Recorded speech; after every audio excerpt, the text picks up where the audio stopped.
Scott, and I would also like to recognize Dick and Colleen. Would you please stand? They are visiting us, and they're also Gideons. And we have our own Gideons in our congregation. That's Ron and Gail. Would you please stand? Be recognized. Let's give them a hand. Like Scott said, that any money that you give, 100% of it goes to the Gideon ministry to buy Bibles. That these members that are Gideons are the ones that pay dues to run the program. So that's an exciting thing when you see a lot of big organizations, nonprofit organizations, where the CEOs get a big salary and a car and whatever. But that's one thing I like about the Gideons is that you know where your money's going to go. It's going to go for a good purpose.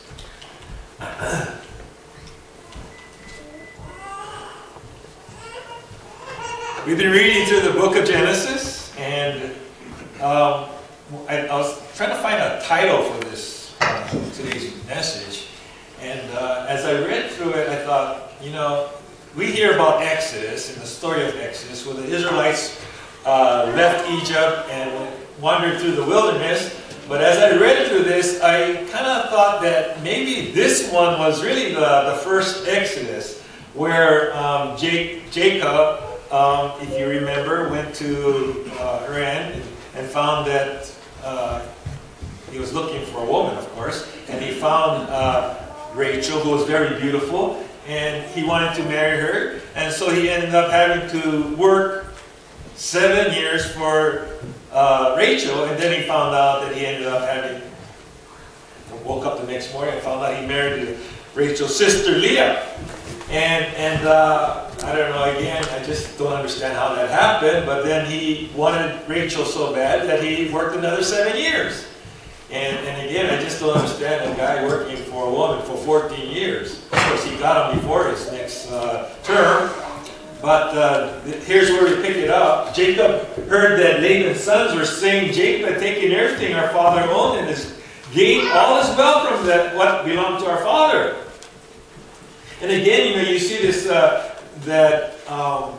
here Jacob was serving Laban, and the sons were kind of getting jealous because here Jacob is becoming a name out there, and he's acquiring all this wealth. And they're thinking that, all the stuff that belongs to us as inheritance is going to go to this Jacob. Of course, they don't say anything about how their sisters are getting some of this wealth, but they just think of this foreigner, somebody coming from another area, coming in and stealing all their wealth. But then Jacob noticed that Abram's attitude toward him was not what he had been. And then the Lord said to Jacob, go back to the land to your fathers and to your relatives, and I will be with you. So Jacob sent word to Rachel and Leah to come out to the fields where his flocks were. And he said to them, I see that your father's attitude toward me is not what it was before, but the God of my father has been with me. You know that I've worked for your father with all my strength, and yet your father's cheated me by changing my wages 10 times. However, God has not allowed him to harm me. If he said the speckled ones will be your wages, then all the flocks gave birth to speckled young. And then all the flocks bore streaked ones, and so God has taken away your father's livestock and has given them to me. In breeding season, I once had a dream in which I looked up and saw that the male goats mating with the flock were streaked, speckled, or spotted. The angel of God said to me in the dream, Jacob. I answered, here I am.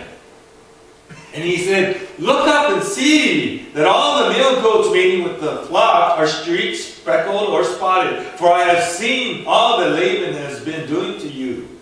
I am the God of Bethel, where you anointed a pillar and where you made a vow to me. Now leave this land and at once go back to your native land. And then Rachel and Leah replied, do we still have any share in the inheritance of our father's estate? Does he not regard us as foreigners? Not only has he sold us, but he has used up what was paid for us. And I thought about that, you know, is that she's saying that my father sold us. And you think about it, I don't know if Rachel had this desire for Jacob or what. It doesn't say anything like that, but it does say that Jacob had this favoritism for Rachel. But the thing is, both of these daughters have become Jacob's wives.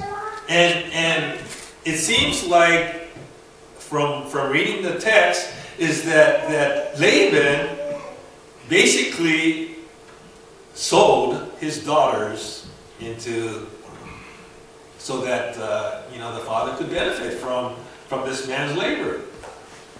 And I don't know what labor was worth back then, but it seems like Jacob, he was deceived in many ways. He was cheated 10 times. I don't know, maybe it's payback. Because you remember, Jacob also was a deceiver. And he deceived his father, Isaac. And now he's getting maybe back what he deserved. I don't know. So, then Jacob put his children and his wives on camels, and he drove all his livestock ahead of him, along with all the goods he had accumulated in Padan Aram, to go to his father Isaac in the land of Canaan.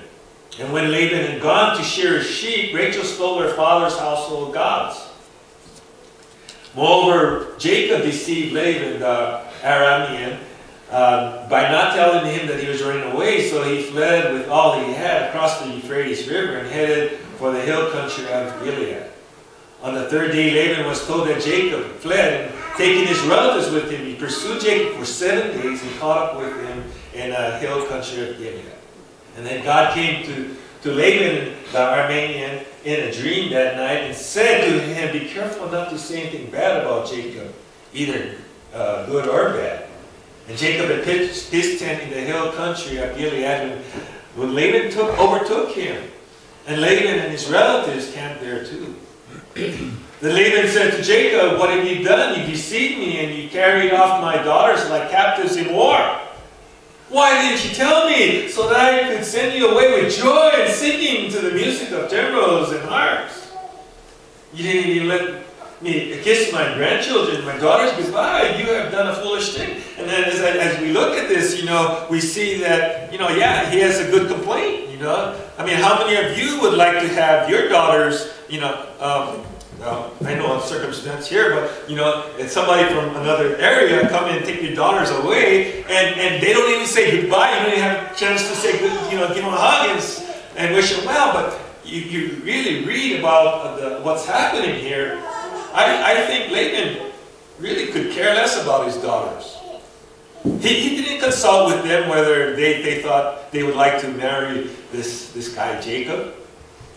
But then when it's in his favor, he would like to say, well, you know, I wanted to say goodbye. I wanted to have a celebration. And usually in that culture, when someone left like that, yeah, they would actually travel with the people that are leaving, and they celebrate for a time. And I see this happening. And he says, you know, you didn't even let me kiss my grandchildren, my daughters goodbye.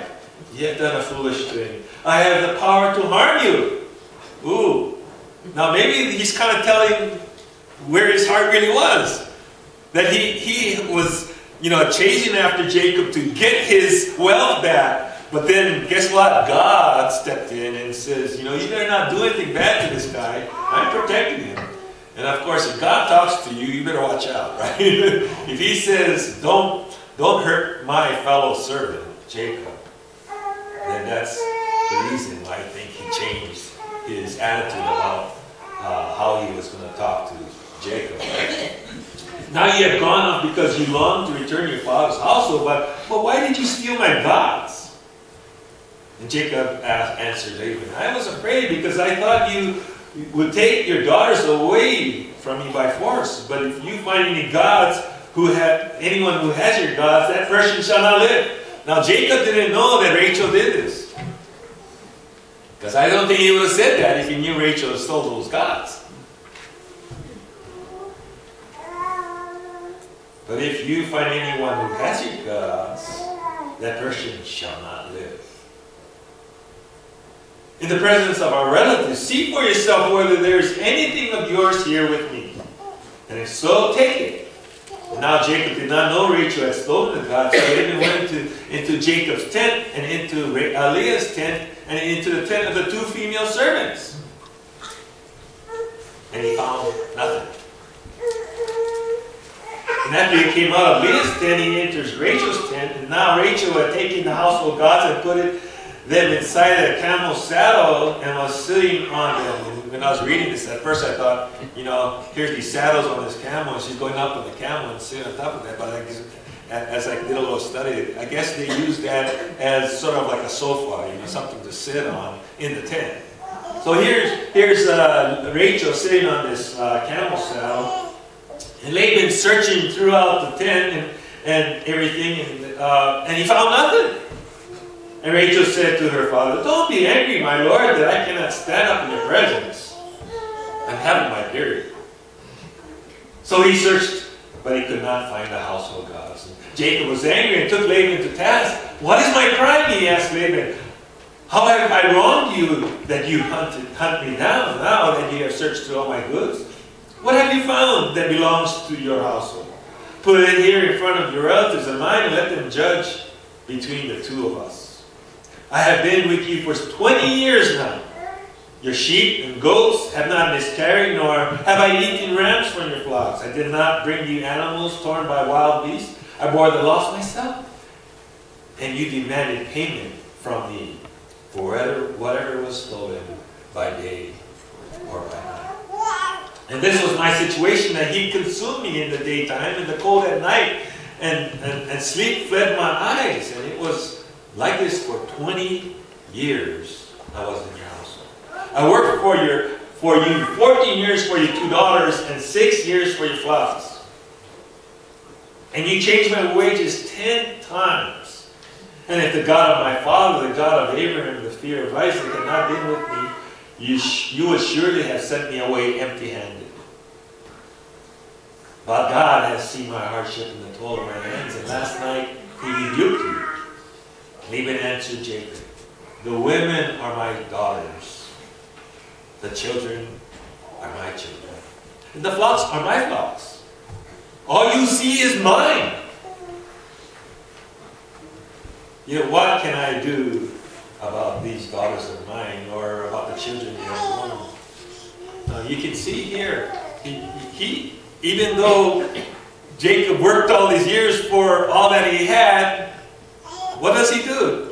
He takes it back. He says, "These are mine." And he's kind of acting like, you know, well, maybe I'll let you have some of this because you have my daughters. But you can see Laban's heart.